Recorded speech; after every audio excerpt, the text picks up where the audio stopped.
பொருளோடு புகழைத் தந்து போற்றிடும் வாழ்வைத் தந்து வருங்காலம் அனைத்தும் செல்வம் வரும் காலம் ஆக்கி வைத்து பெருமைகள் வழங்க வேண்டும், பேரருள் கூட்ட வேண்டும்.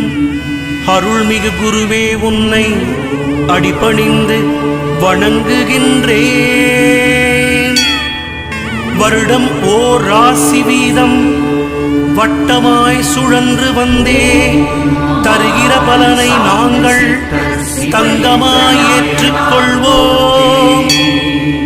வருகிற நாட்களெல்லாம் வசந்தமாய் மாறுதற்கே அருள் தரும் உனது பார்வை அனுதினம் எமக்கு வேண்டும்.